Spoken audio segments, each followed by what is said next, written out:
Представители общественности 6 субъектов России обсудили особенность предстоящих в сентябре выборов в Госдуму. Площадкой для межрегиональной встречи стала Общественная палата Коми. Главная тема – роль конкурентности выборов в формировании сильных и легитимных органов власти. К беседе по видеосвязи подключились Мурманск, Бурятия, Якутия, Карелия, Камчатский край. Диалог получился живой и конструктивный. В этом убедилась Ольга Коняева. Фейки, хайп и скандалы. Современный избиратель ждет не этого. Содержание программы, идеи, возможности изменить жизнь. Запрос общества – позитивная избирательная кампания. Сегодня это важный элемент политической конкурентной борьбы. А сами партии-то это понимают? Ну, они готовы к такому. Ведь гораздо проще устроить скандал, прийти в избирательную комиссию и сказать: мне только что дали, я не знаю, там бумагу, она мятая.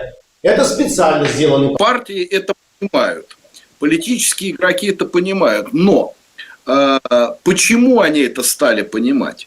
Потому что избирательная система, наблюдательское сообщество создали вот именно к этим выборам 2021 года, 19 сентября, которые будут, я думаю, очень непросты. Создали среду, когда провокации и фейки, но это становится плохим тоном.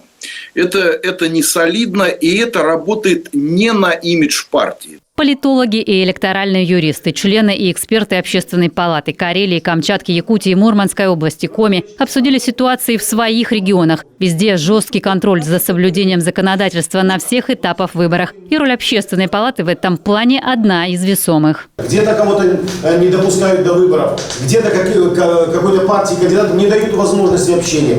Если это является нарушением закона, на Общественной палате, безусловно, включается в эту работу. Это наша задача. Это контроль, который сродни контролю, знаете, как когда 19 сентября стоят видеокамеры, это важнейший элемент контроля, видеокамеры, видеонаблюдения. Но это уже 19 сентября, накануне, это тоже очень важная работа. Политическая конкуренция на выборах всех уровней в стране растет. Это показал анализ, проведенный Фондом исследования проблем демократии за последние 2 года. Такое развитие конкурентности не случайно. В стране создано единое правовое поле для участия в выборах и партий, и самовыдвиженцев. А уж их дело, как себя преподать. Очень интересно, что у нас даже действующие депутаты Госдумы, они очень активно работают в ТикТоке, делают очень такие ролики для ТикТока. То есть понятно, что кандидаты, партии, они пытаются обхватить именно электорат молодой, который будет идти на выборы.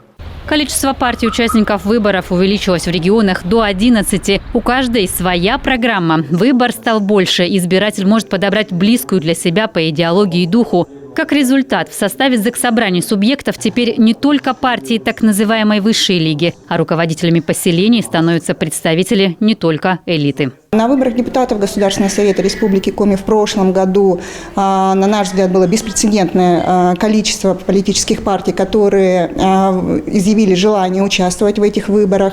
И мы видим, что представительство политических партий в этом составе Государственного совета Республики Коми гораздо более шире по сравнению с предыдущими электоральными циклами.